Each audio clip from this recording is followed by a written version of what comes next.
The Seven Dials Mystery, Chapter 2. Where should we put them now? Dinner was finished. Lady Coote had to do a task again. Sir Oswald helped out by suggesting they play a card game called bridge. Actually, he didn't just suggest it. As a very important and powerful businessman, Sir Oswald simply stated what he wanted, and everyone else quickly did what he wished. Rupert Bateman and Sir Oswald played cards against Lady Coote and Gerald Wade. This was a good group. Sir Oswald was excellent at bridge, just as he was excellent at everything else. He wanted a partner who was also good. Bateman was a good card player, just like he was a good secretary. Both of them focused only on the game. They just said short things like, 2 no trumps, double, and 3 spades.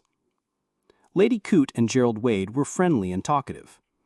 After every game, the young man, Gerald, always said to his partner, "Partner, you played that so well," in a way that Lady Coote had never heard before and liked very much. They also had very good cards.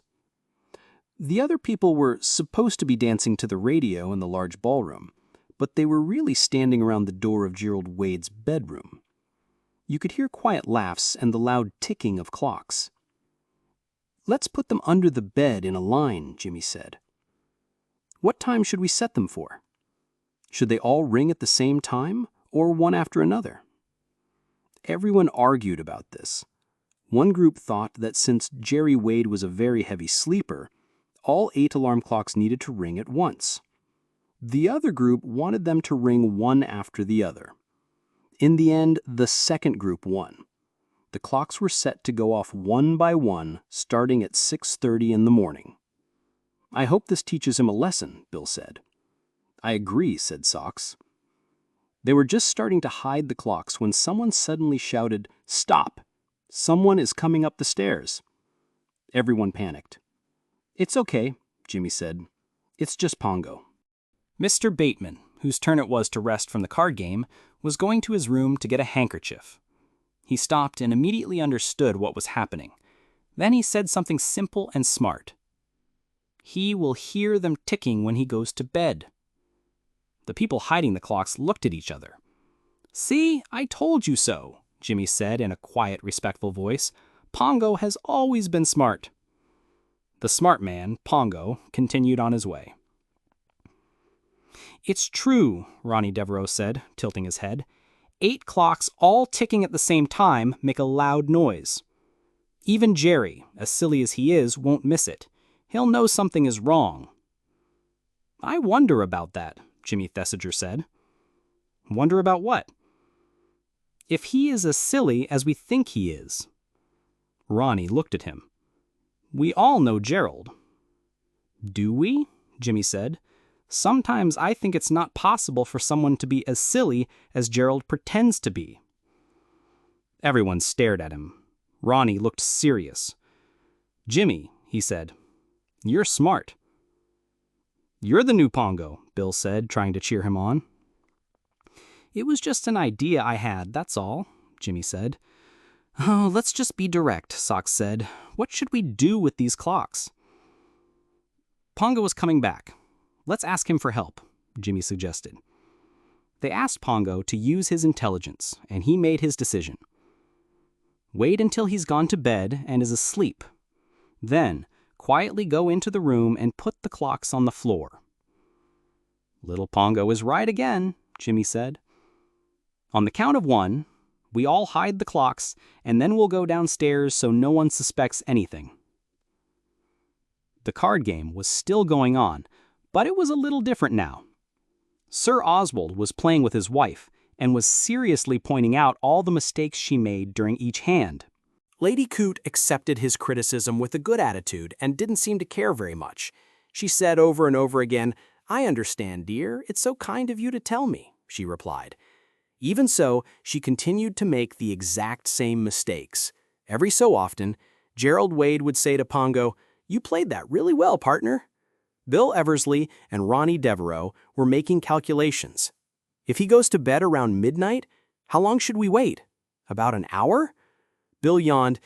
It's strange. I usually go to bed at 3 in the morning, but tonight, just because we have to stay up late, I'd give anything to go to sleep right now. Everyone agreed that they felt the same. My dear Maria, Sir Oswald's voice rose with a little annoyed. I've told you again and again not to pause when you're deciding how to play your card. You're giving the other players a clue. Lady Coote had a good reply to this. She could have said that since Sir Oswald was not playing, he had no right to talk about the game. But she didn't say it. Instead, she smiled, leaned over the table, and looked at Gerald Wade's cards. She saw the Queen card, which made her feel calm. She played her Knave card and won the trick. Then she put her cards down. 4 tricks and the game, she announced. I think I was very lucky to get 4 tricks there. Lucky?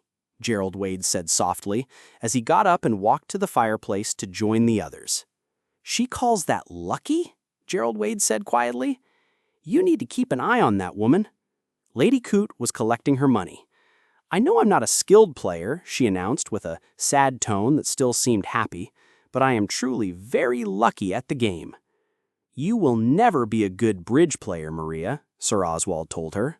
I know, dear, Lady Coote replied. You're always saying that, and I really do try my best. She really does, Gerald Wade whispered. She doesn't try to be sneaky.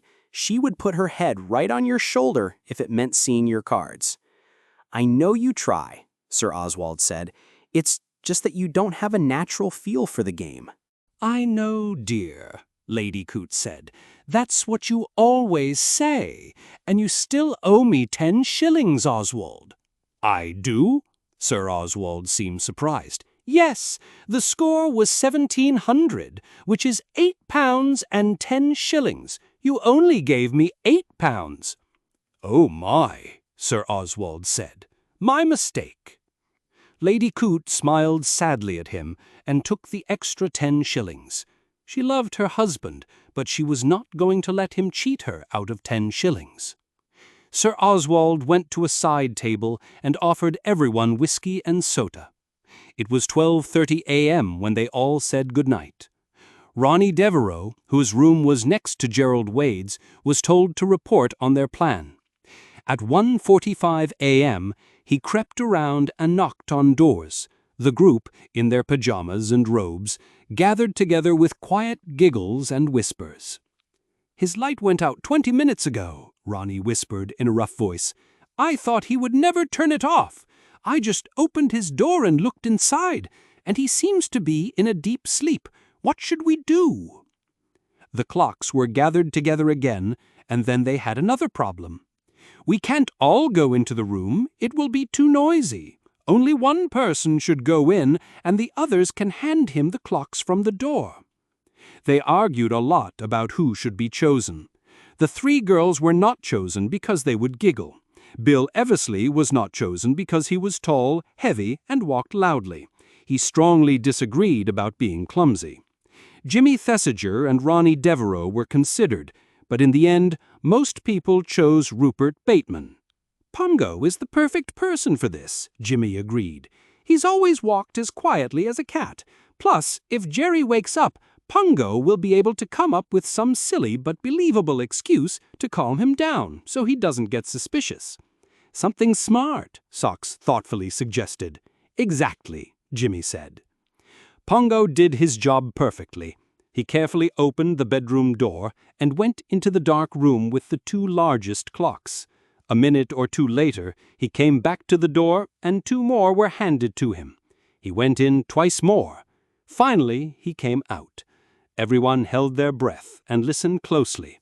They could still hear Gerald Wade's quiet breathing, but it was now hidden by the loud, powerful ticking of all 8 clocks.